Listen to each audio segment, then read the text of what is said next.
ഒരു ഡ്രൈവർ എന്ന നിലയ്ക്ക് എനിക്ക് കിട്ടിയ ഏറ്റവും വലിയൊരു ഗോൾഡൻ ഓപ്പർച്യൂണിറ്റിയാണ് കേട്ടോ ഈ സ്റ്റോറിയിലൂടെ ഞാൻ നിങ്ങളുമായിട്ട് പങ്കുവെക്കുന്നത്. കഴിഞ്ഞ ഫെബ്രുവരി മാസം ബാംഗ്ലൂരിൽ വെച്ച് ഇന്ത്യയിൽ നടന്ന എയർ ഷോ ലോകം മുഴുവൻ ശ്രദ്ധിച്ച ഒരു എയർ ഷോയാണ്. ആ എയർ ഷോയിലേക്ക് ഇന്ത്യൻ പ്രതിരോധ മന്ത്രാലയത്തിൻ്റെ ഔദ്യോഗിക ക്ഷണം സ്വീകരിച്ചുകൊണ്ട് വിദേശത്ത് നിന്ന് നമ്മുടെ സിംബാബ്വേയുടെ ഡിഫൻസ് മിനിസ്റ്ററും അവരുടെ അംബാസഡറും വന്നിട്ടുണ്ടായിരുന്നു. അപ്പോൾ 4 ദിവസം നീണ്ടുന്ന ആ സന്ദർശനത്തിലുടനീളം അവരുടെ സാരഥിയായിട്ട് നിയോഗിക്കപ്പെട്ടത് ഞാനായിരുന്നു. ഗവൺമെൻറ്റുമായിട്ടുള്ള ഒരു ബന്ധവുമില്ലാത്തൊരു വ്യക്തിയാണ് ഞാൻ. ഇതിനു മുമ്പ് ഞാൻ സർവീസ് കൊടുത്തിട്ടുള്ള ചില VIP കസ്റ്റമേഴ്സിൻ്റെ റെക്കമെൻഡേഷൻ കാരണമാണ് ഇങ്ങനൊരു വലിയ അവസരം എന്നിലേക്ക് എത്തിയത് കേട്ടോ. അപ്പോൾ ഈ ഒരു വീഡിയോയിലൂടെ ഞാൻ അവർക്കും നന്ദി പറയുകയാണ്. അതിമനോഹരമായൊരു ഡ്യൂട്ടി തന്നെയായിരുന്നു എന്ന് പറയേണ്ടതില്ല. പ്രത്യേകിച്ച് ബാംഗ്ലൂരിലെ ട്രാഫിക്, അതുപോലെ അവിടുത്തെ ജനങ്ങളുടെ സഹകരണം എല്ലാം സൂപ്പറായിരുന്നു. വീഡിയോ കണ്ടു കഴിഞ്ഞാൽ നിങ്ങൾക്ക് തന്നെ മനസ്സിലാവും.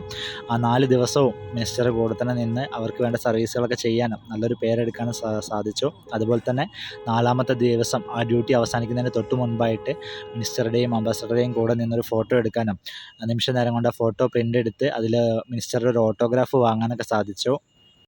ഒരുപാട് വെല്ലുവിളികൾ ഉണ്ടായിരുന്ന ഒരു ഡ്യൂട്ടിയും കൂടി ആയിരുന്നു ഇത്. ഈ ഒരു ഡ്യൂട്ടി കഴിഞ്ഞ് 4ാമത്തെ ദിവസം കഴിയുമ്പോഴത്തേക്കും BP ഒക്കെ അടിച്ച് കയറിയിട്ടുണ്ടായിരുന്നു. എന്നാലും ഒരുപാട് എൻജോയ് ചെയ്ത് ഈ ഒരു ഡ്യൂട്ടിക്ക് ദൈവത്തിനോടും മുൻപത്തെ കസ്റ്റമേഴ്സിനോടും ഒക്കെ ഉള്ള ഹൃദയം നിറഞ്ഞ നന്ദി ഈ ഒരു അവസരത്തിൽ അറിയിക്കുകയാണ്.